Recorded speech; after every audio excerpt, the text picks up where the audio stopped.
Hello students, कैसे हैं आप सभी लोग? उम्मीद करता हूँ बहुत अच्छे होंगे।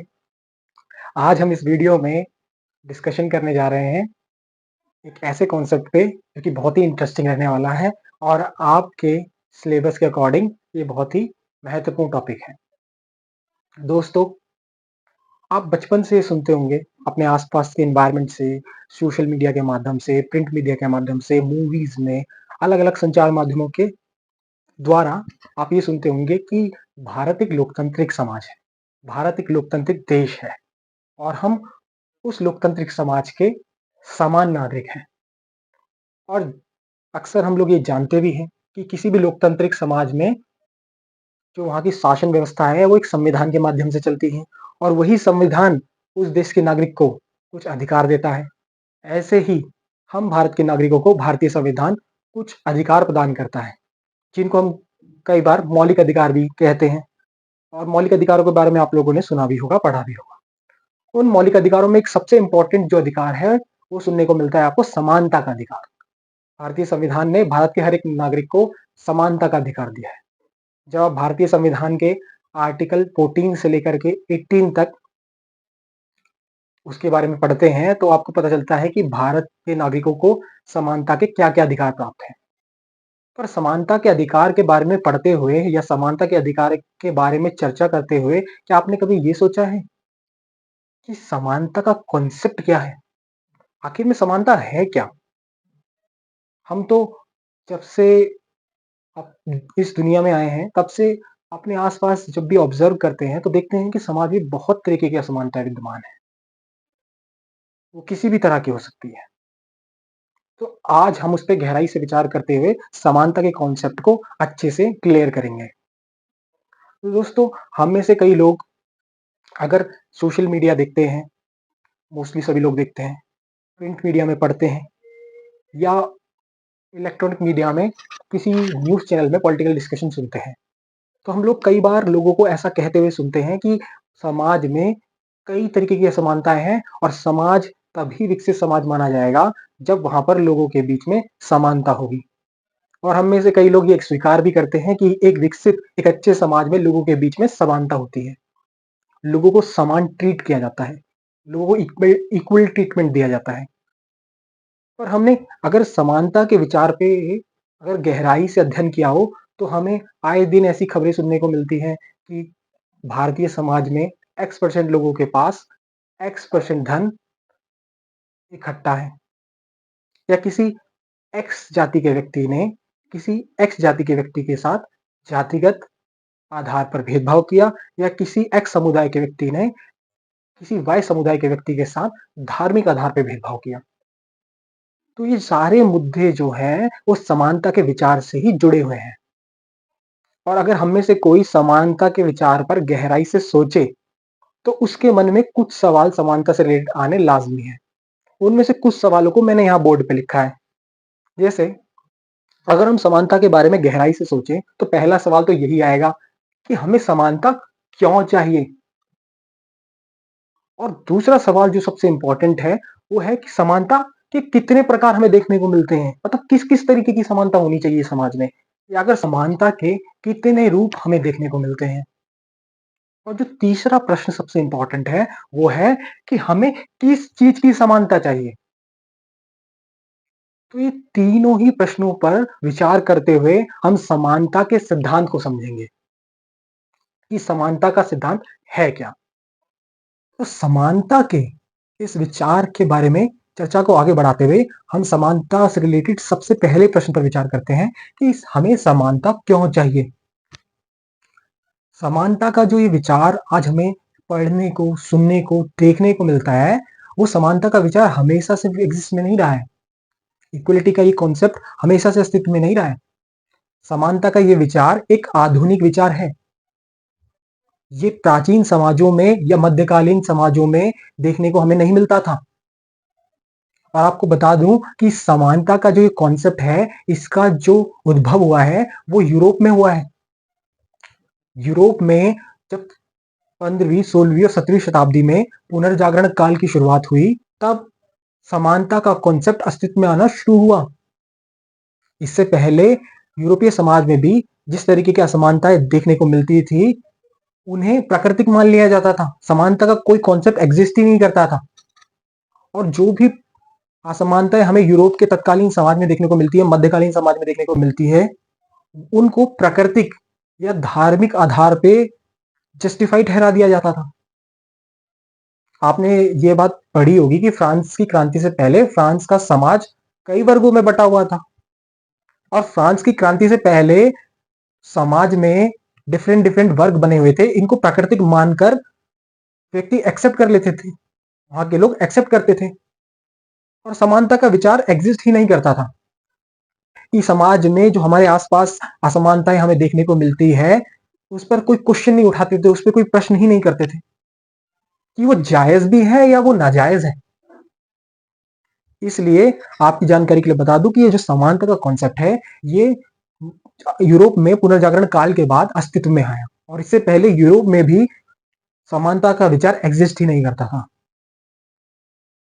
अब समानता की अपनी आधुनिक अवधारणा के बारे में समझने से पहले हम प्राचीन यूरोप के कुछ विद्वानों के समानता पर विचार को समझते हैं। प्राचीन यूरोप के सबसे प्रसिद्ध विद्वानों में पहला नाम आता है प्लेटो का। देखिए, प्लेटो ने भी तत्कालीन यूरोपीय समाज में, प्राचीन एथेंस में फैली असमानताओं और समानताओं के बारे में अपने विचार प्रकट किए थे।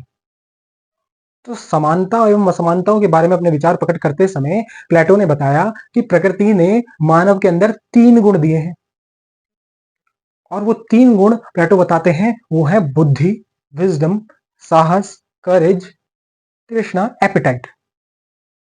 बुद्धि से इनका मतलब है कि प्रकृति ने कुछ मनुष्यों को अधिक संवेदनशील बनाया है, कुछ मनुष्यों को ज्यादा समझदार, सोचने समझने वाला बनाया है।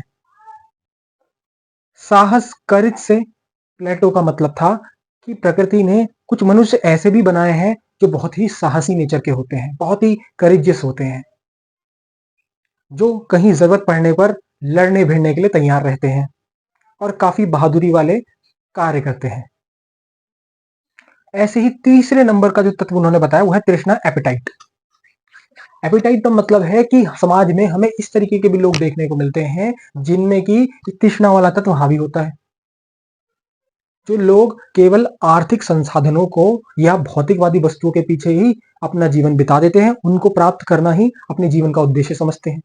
जैसे कि आपने देखा होगा कि व्यापारी वर्ग अपना जीवन सिर्फ धन कमाने में लगा देते हैं। ठीक है, तो इन तीनों तत्वों के आधार पर, मानव के इन 3 गुणों के आधार पर प्लेटो ने समाज को भी 3 भागों में डिवाइड किया, जिसमें से पहला वर्ग है फिलोसोफर, बुद्धिजीवी वर्ग, फिलोसफर क्लास।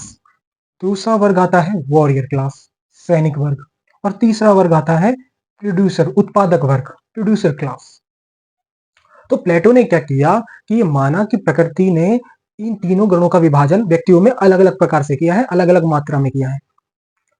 जैसा कि मैंने आपको वीडियो में बताया ही कि कुछ व्यक्ति में ज्यादा संवेदनशीलता होती है, कुछ व्यक्ति ज्यादा बहादुर होते हैं या ज्यादा ही साहसी होते हैं, कुछ व्यक्तियों में तृष्णा का तत्व ज्यादा पाया जाता है।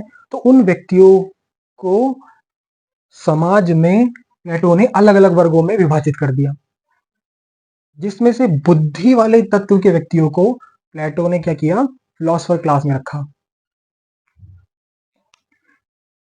साहस का तत्व जिन व्यक्तियों में ज्यादा था, उनको प्लेटो ने सैनिक वर्ग में शामिल किया, और जिन भी व्यक्तियों में तृष्णा, एपेटाइट का तत्व ज्यादा पाया गया, उनको प्लेटो ने प्रोड्यूसर क्लास में रखा, यानी कि उत्पादक वर्ग में रखा। तो प्लेटो ने यह बात मानी कि समाज में हम सभी व्यक्तियों के बीच में समानता स्थापित नहीं कर सकते, व्यक्ति मूल रूप से बहुत ही असमान पाए जाते हैं। तो उन्होंने पूर्ण समानता का पूरी तरीके से खंडन किया। अब हम बात करते हैं अरस्तु के विचारों की।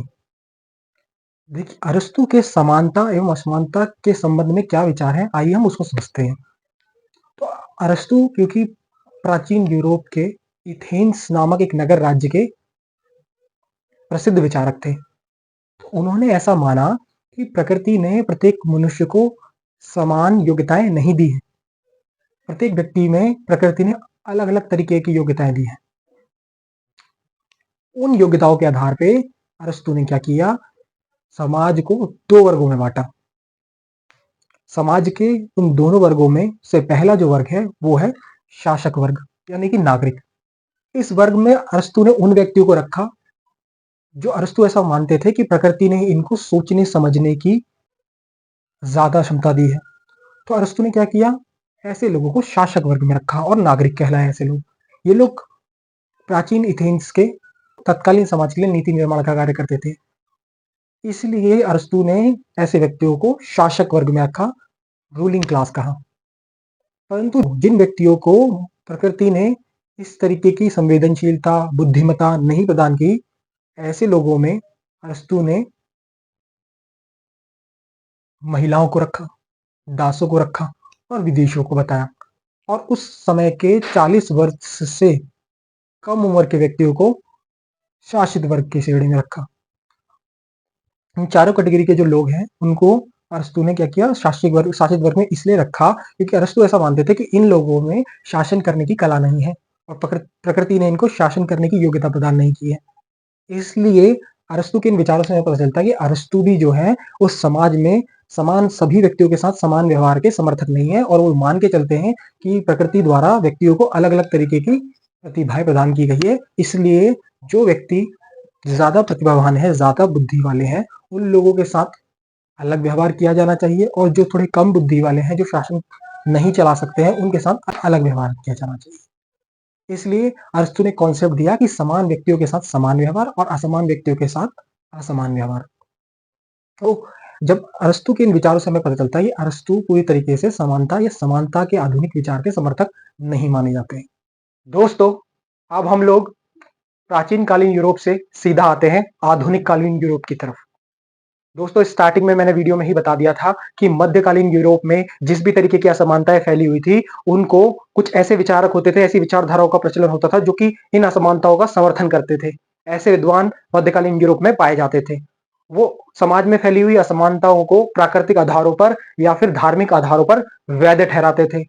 लेकिन जब यूरोप में आधुनिक काल की शुरुआत हुई तो कुछ ऐसे भी विचारक हुए जिन्होंने इन असमानताओं पर सवाल खड़े करने शुरू किए।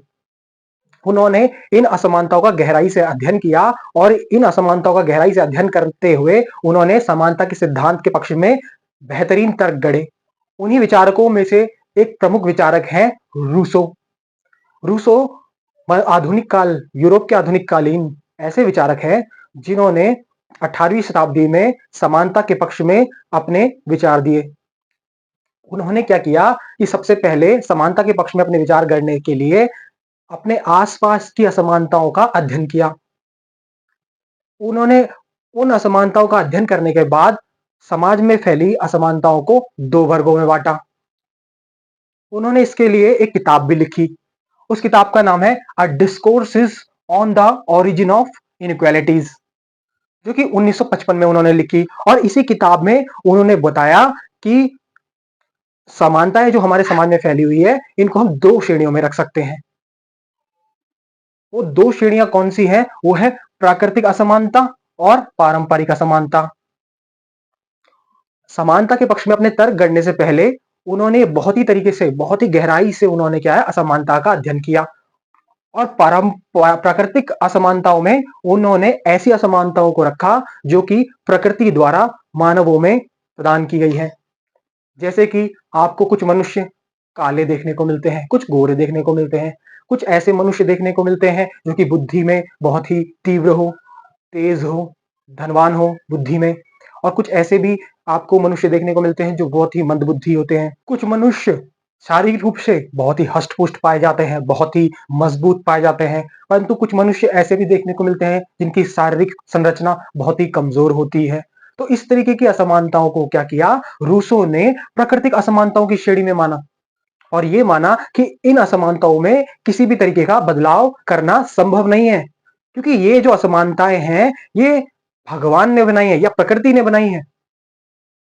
और जो दूसरी श्रेणी की असमानता थी वो सबसे ज्यादा महत्वपूर्ण है, वो है पारंपरिक असमानताएं। इसमें अरस्तु ने उन असमानताओं को रखा जो कि समाज के द्वारा निर्मित है। व्यक्तियों में धन दौलत के आधार पर, पद प्रतिष्ठा के आधार पर, या फिर शक्तियों के वितरण के आधार पर जिस भी तरीके की असमानताएं हमें देखने को मिलती है, उनको रूसो ने पारंपरिक असमानताओं की श्रेणी में रखा और यह माना कि इन असमानताओं में बदलाव किए जा सकते हैं। परंपरागत असमानताओं के अंतर्गत समाज में कुछ लोगों को विशेषाधिकार प्रदान किए जाते हैं या ऐसे अधिकार प्रदान किए जाते हैं जिनसे आम लोगों को वंचित रखा जाता है। रूसो ने इस तरीके की असमानताओं को यानी कि परंपरागत असमानताओं को ये कहा है कि ये सामाजिक व्यवस्था की देन है। उसके लिए उन्होंने एक उदाहरण भी दिया है कि कोई व्यक्ति काला हो सकता है, कोई व्यक्ति गोरा हो सकता है। ये प्राकृतिक असमानता का उदाहरण है। लेकिन अगर इसके आधार पर काले व्यक्तियों को झोपड़ी में रहने के लिए मजबूर किया जाए और गोरे व्यक्तियों को अच्छे घर, आलीशान घरों में रहने के लिए दिया जाए, तो ये सामाजिक व्यवस्था की असमानता का उदाहरण है, परंपरागत असमानता का उदाहरण है। इस तरीके की पारंपरिक असमानताओं को रूसों ने पूरी तरीके से गलत माना और इनमें सुधार के लिए तर्क दिए।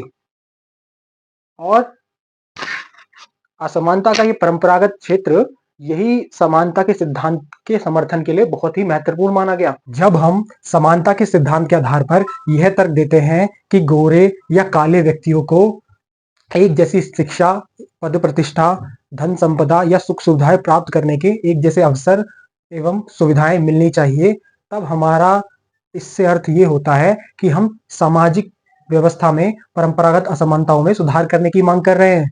हम ये मांग नहीं कर रहे हैं कि काले व्यक्तियों को गोरा बना दिया जाए, बल्कि हम ये मांग कर रहे हैं कि काले अथवा गोरे दोनों ही तरह के व्यक्तियों को समान अवसर उपलब्ध कराए जाए, जिससे कि वो अपने व्यक्तित्व के विकास कर सके।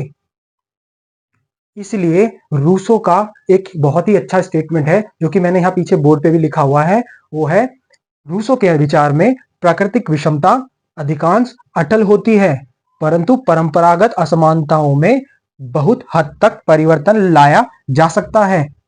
तो जब रूसो समानता का सिद्धांत प्रस्तुत करते हैं तो वो इन्हीं परंपरागत असमानताओं में सुधार की मांग करते हैं और इन्हीं परंपरागत असमानताओं को समाज से समाप्त करने की मांग करते हैं।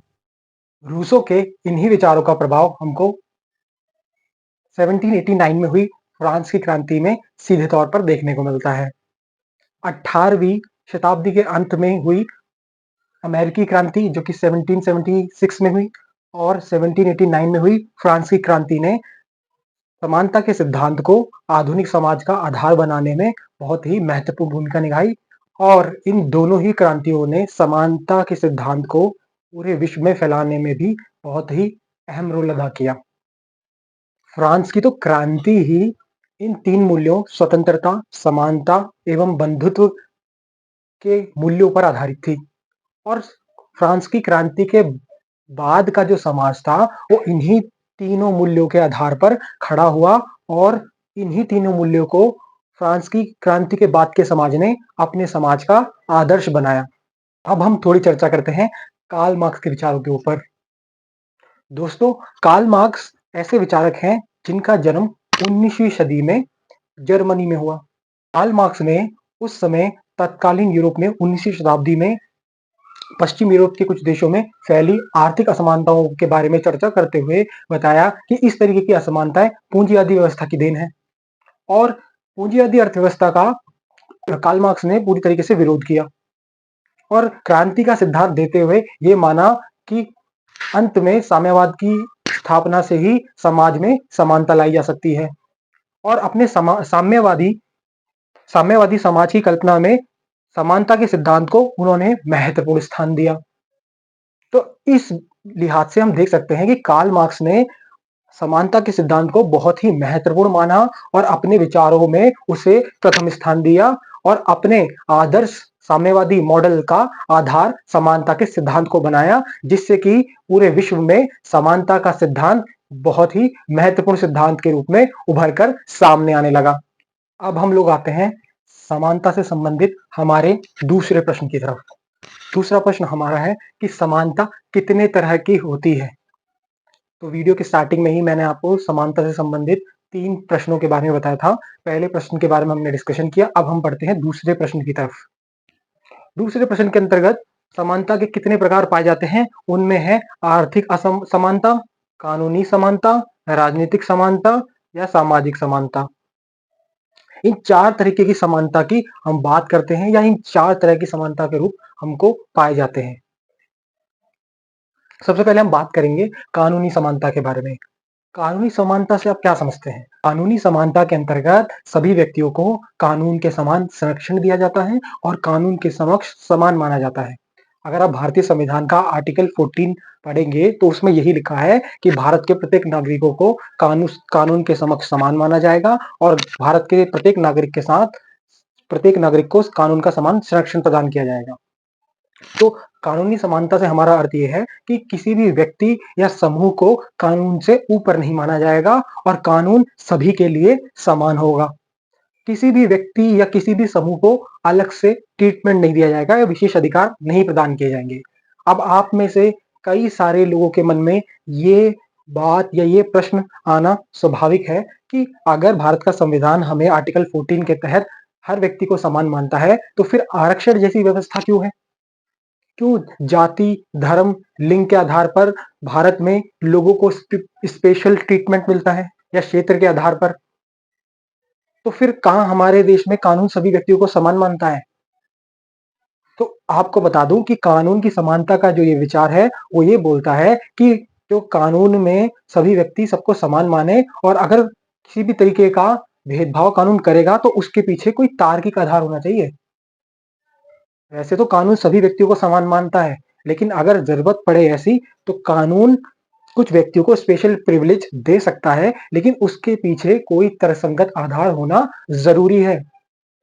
इसलिए कानून के समक्ष समानता और कानून का समान संरक्षण का विचार जो है वो लॉजिकल यानी कि तार्किक भेदभाव को के विचार को एक्सेप्ट करता है और अतार्किक यानी कि इलॉजिकल या अनसाइंटिफिक आधार पर अगर किसी के साथ भेदभाव किया जा रहा है, ऐसे भेदभाव का विरोध करता है। अब हम बात करते हैं राजनीतिक समानता के बारे में। राजनीतिक समानता का जो विचार है, वो सभी व्यक्तियों को राजनीतिक प्रक्रिया में भागीदारी लेने के लिए समान अवसर उपलब्ध होने का समर्थन करती है। क्योंकि प्रत्येक व्यक्ति जो कि शासित है, उसको ये अधिकार होना चाहिए कि जो लोग उन पे शासन कर रहे हैं या उस पे शासन कर रहे हैं, वो उनको चुन सके, अपने नुमाइंदों का जो है वो चुनाव कर सके या अगर शासन प्रशासन की प्रक्रिया में या शासन प्रशासन के पदों पर वो अपने नुमाइंदों को बिठा सके और इनडायरेक्ट वे में या डायरेक्ट वे में अपना शासन हम खुद चलाए। तो इसीलिए राजनीतिक समानता का जो ये विचार है वो ये समर्थन करता है कि सभी व्यक्तियों को समान राजनीतिक अधिकार मिलने चाहिए और शासन प्रशासन की प्रक्रिया में हिस्सेदारी प्राप्त करने का समान अवसर उपलब्ध होना चाहिए। इस तरीके से हमें समाज सभी व्यक्तियों को समान राजनीतिक अधिकार मिलने चाहिए, जैसे कि वोट देने का अधिकार, ठीक है, कोई भी राजनीतिक दल बनाने का अधिकार, चुनाव लड़ने का अधिकार, ठीक है, आंदोलन करने का अधिकार, विरोध प्रदर्शन करने का अधिकार, ये सभी तरीके के अधिकार जो है वो राजनीतिक समानता के विचार से उपजे हैं, जो कि व्यक्तियों को शासन प्रशासन की प्रक्रिया में समान हिस्सेदारी का अवसर उपलब्ध करवाती है। सामाजिक समानता का जो विचार है वो ये मांग करता है कि समाज में सभी व्यक्तियों के साथ धर्म, जाति, लिंग, वर्ग, क्षेत्र या फिर जन्म के आधार पर किसी भी तरीके का भेदभाव ना किया जाए और सभी व्यक्तियों को समान व्यवहार मिलना चाहिए, सभी व्यक्तियों के साथ समान व्यवहार किया जाना चाहिए।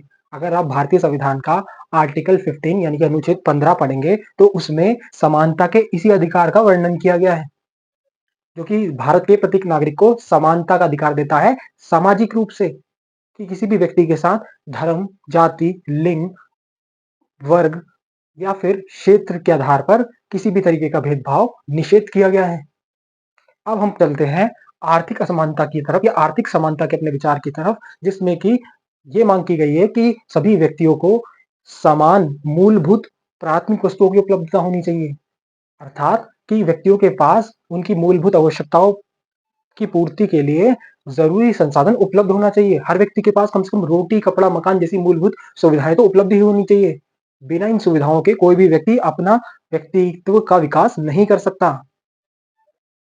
अगर किसी व्यक्ति के पास ये मूलभूत सुविधाएं नहीं होंगी तो उसको अपने विकास के समान अवसर नहीं उपलब्ध होंगे। इसलिए आर्थिक समानता का जो ये विचार है वो ये मांग करता है कि सभी व्यक्तियों के पास कम से कम मूलभूत सुविधाएं हो, जिससे कि व्यक्ति को अवसर मिले समाज में आगे बढ़ने का।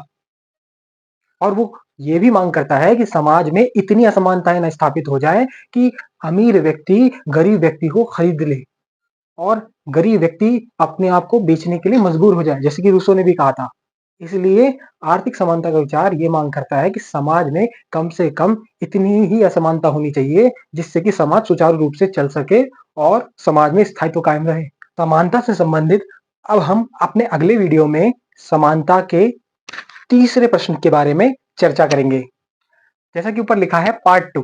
तो अब हम नेक्स्ट वीडियो में इस बात को जानेंगे कि हमें किस चीज की समानता चाहिए। जैसा कि मैंने आपको वीडियो के स्टार्टिंग में ही बताया था कि 3 प्रश्न थे, उसमें से जो तीसरा प्रश्न है वो है हमें किस चीज की समानता चाहिए। और अपने नेक्स्ट वीडियो में हम इस बात की भी चर्चा करेंगे कि अवसर की समानता का कॉन्सेप्ट क्या है और परिणाम की समानता यानी कि इक्वलिटी ऑफ आउटकम क्या है। इन दोनों के बीच में हम लोग कंपैरिजन करते हुए समानता के अपने इस टॉपिक को समाप्त करेंगे नेक्स्ट वीडियो में। तब तक के लिए दोस्तों नमस्ते, और मेरे इस वीडियो को लाइक करें और इसके नीचे अच्छे-अच्छे कमेंट लिख के बताएं कि वीडियो आपको कैसा लगा। मेरे चैनल को सब्सक्राइब भी कर लें और अगली वीडियो को देखने के लिए मेरे बेल आइकन को दबा दें, जो कि नीचे आपको घंटी मिलती है उसको दबा दें, तो आपको नेक्स्ट वीडियो आराम से देखने को मिल जाएगा। तब तक के लिए बहुत-बहुत शुभकामनाएं आपको। अच्छे से रहें। नमस्कार।